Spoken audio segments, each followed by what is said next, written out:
Hello, Oilers fans. Austin here with the pregame report between the Philadelphia Flyers and the Edmonton Oilers. Yes, it is a quick turnaround after we celebrated that incredible Four Nations Cup tournament. It is time to get back into the grind of the NHL season. The Oilers only have 7 games left until the trade deadline. 5 of them are on the road, and 2 of them are on a back-to-back this weekend. They play today at 11 a.m., and then they play again tomorrow at 11 a.m. There is not a lot of rest for players like Connor McDavid, who played for Team Canada, and then for Philly as well. They had Sanheim and Konechny from the Philadelphia Flyers that played for Canada as well. So it's going to be very interesting to see, one, if McDavid is in the lineup. I imagine he will be.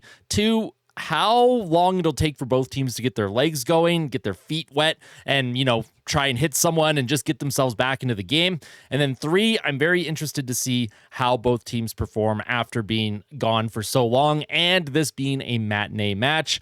Normally, I would be concerned heading into a matinee as an Oilers fan. Just historically, they've never been great in matinees, except the last couple of years. But I look at them truly historically, matinees are usually a pretty weak point, and the Oilers, despite the fact that they do get wins, especially this season and last season, they still, I don't know. I don't know what it is. I think I just prefer the night games. So we'll see how the game goes tonight.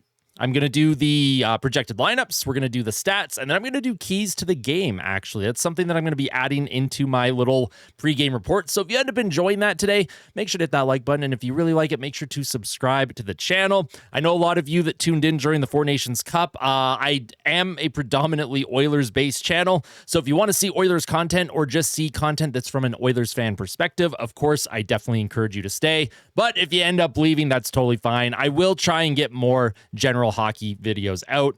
The Four Nations was a lot of fun. That was something that I wasn't excited for before it started, but as the tournament wore on, and then it turned into something that I became truly passionate for, and I'm very much looking forward to the Olympics next year.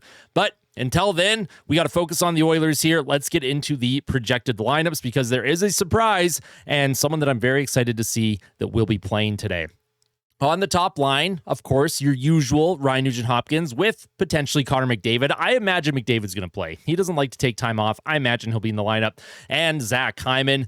It's the second line that I'm very excited to see. We're projecting Vasily Podkolzin with Leon Draisaitl, and Matthew Savoy is up from Bakersfield. In his last 23 games down in Bakersfield, he has 25 points, and it's not just the offense that he's producing. He looks really good with his two-way game. He's been very detail-oriented with his defensive play, and he was named an AHL All-Star, and he's been phenomenal down there for Bakersfield. He had a slow start to the season, his first 10 games or so, but since then, he's really picked up his game. The Oilers organization is really happy with how he's projecting as a prospect. As a fan, I'm very excited for this player, and I really hope that he gets to play more than 6 or 7 minutes tonight next to Leon Draisaitl. That could be a huge fit for the future of this team, and I really hope they fit well, and I hope they give Savoy a true opportunity. Don't just play him for 4 minutes. If he happens to be on the ice for a goal against, don't just blame him and sit him, because that's going to ruin a kid's confidence. Let's see what they got in him. I'm very excited to see him in this lineup. Third line, you'll have Jeff Skinner with Adam Henrique and Connor Brown. Jeff Skinner going into the break, playing some of his best hockey as an Edmonton Oiler. I don't mind him on the third line here since they're getting Savoy a look. If Savoy ends up being a player that can step into this lineup, I know this is really early and I shouldn't be getting too hyped, but I'm very excited to see him. If Savoy steps into this lineup and does a really good job leading into the trade deadline, that gives the Oilers the ability to maybe focus on getting a defenseman or improving the goaltending at the deadline rather than trying to get another top 6 finisher or a top 6 forward. The Oilers, they do need finishers. They do need some more scoring. They do need another defenseman, in my opinion, and they do need an upgrade in net. However, until that trade deadline, we'll see how the lineup fits. We'll see how the puzzle pieces fit, and we'll see what the Oilers end up doing. Fourth line, Kapanen with Janmark and Corey Perry. Corey Perry's had a phenomenal season. I'm excited to see him get back into it. I imagine he will have an impact early in this game. He's going to try and be physical and get himself back into it, because for some of these older players, no offense to the old geezers in the NHL right now, but it takes them a little bit longer to get their feet going. We'll see what Corey Perry has up his sleeve to get himself engaged in this game. Top defensive pair, Ekholm with Bouchard. Of course, Ekholm is also back from the Four Nations. He played for Team Sweden. Nurse with Klingberg, Kulak with Emberson, and I don't know where Victor Arvidsson is on my list here. Victor Arvidsson should be somewhere on here, right? I totally forgot to put him here. I'll just quickly add him now. I imagine he will play somewhere in this lineup. I don't know who's the odd man out then. Maybe you take Perry out. Maybe you take Kapanen out. I just realized I didn't have Arvidsson on the board here. See, just like the rest of the players and teams, it might be slow going for me as a content creator getting back into the swing of Oilers. So Arvidsson, obviously he's going to play somewhere in that top 9. So I don't know who's going to end up being out. Of course, by the time you watch this, you'll know what the lineups are. Me recording this right now, lineups are not official. But let's get into the game day stats. Of course, before that, Stuart Skinner, looking for a good start from him. Wasn't playing great leading into the break. They need him to start locking it down. I know there's a lot of pressure on him. The fan base, we're intense. We're passionate. We're passionate Oilers fans here. Stuart Skinner, I really hope he has a good game. For the game day stats, the Philadelphia Flyers on the season, they are 24, 26, and 7. They're 3, 6, and 1 in their last 10 games. Heading into the break, they weren't playing their best hockey. Their expected goals for percentage at 5-on-5, though, pretty respectable. It's at 52.14%, which ranks 8th best in the league. Power play, though, not great. 15.8%, which ranks 28th, and that's even with players like Matvei Michkov, Travis Konechny. They have really offensively gifted players, and they're just not able to get things going on that power play. However, if you're the Oilers, you got to make sure that you shut things down if Philly gets the power plays. The Oilers' penalty kill has been abysmal lately, so we'll see if they can turn that around. Speaking of the penalty kill, Philly ranks 18th in the league, 78.5%. They only score 2.79 goals per game, which ranks 24th. They give up 3.32 goals against per game, which ranks 27th. Philly's goaltending has been a weak point all season long. It's been one of their weak points over the last couple of years, so we'll see if Edmonton can take advantage of that, depending who their starter is. Corsi 4 ranks 25th, 47.92%. However, their shots for percentage ranks 11th at 50.78%. Philadelphia Flyers, they have a really interesting stat card here. Their expected goals for is top 10 in the league, but their Corsi for is bottom 10 in the league. So what that shows me is they're not generating a lot of shot attempts, but when they are getting attempts, they're likely of the mid and high danger variety. They're very calculated where they're shooting the puck from on the ice, so the Oilers have to be aware of that. This is a game where Edmonton could outshoot Philly 35-20, but depending where the shot locations are, that won't always tell the whole story. This is why I love looking into the deeper analytics, taking a look at everything from every angle, because that's a very interesting stat line to me. For the Oilers, they're 34, 17, and 4. They are currently first place in the Pacific Division, and I'd like them to keep that the rest of the way, guaranteed home ice as long as possible throughout the playoffs. They were 5-4-1 heading into the break in their last 10. Tons of room to improve, and I imagine this team is going to be looking a lot better than they did in the last 3 or 4 games before the break.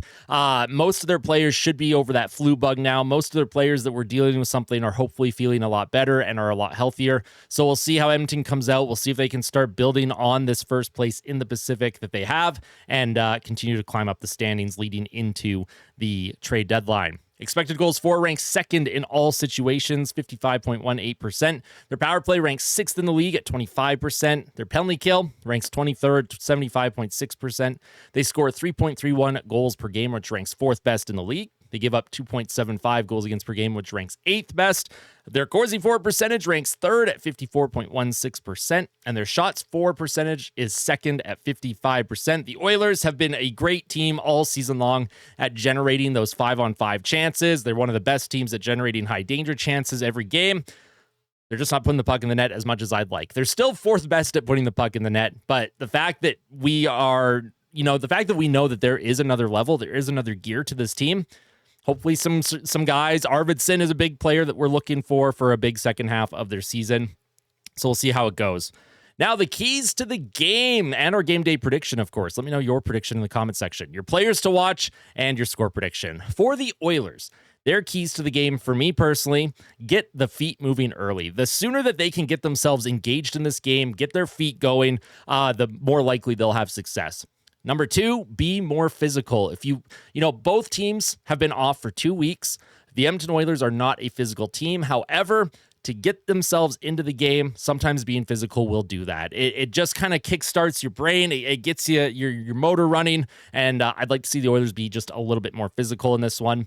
And, of course, key to the game, scoring that first goal. And then holding on to the lead. Not only scoring the first goal, but like holding on to the lead. If the Oilers find themselves getting down early once again in these games, the Oilers have been chasing games a lot recently, especially in the first 5 minutes of periods, the first 5 shots. We need Stuart Skinner to come up big, and we need the Oilers to score that first goal.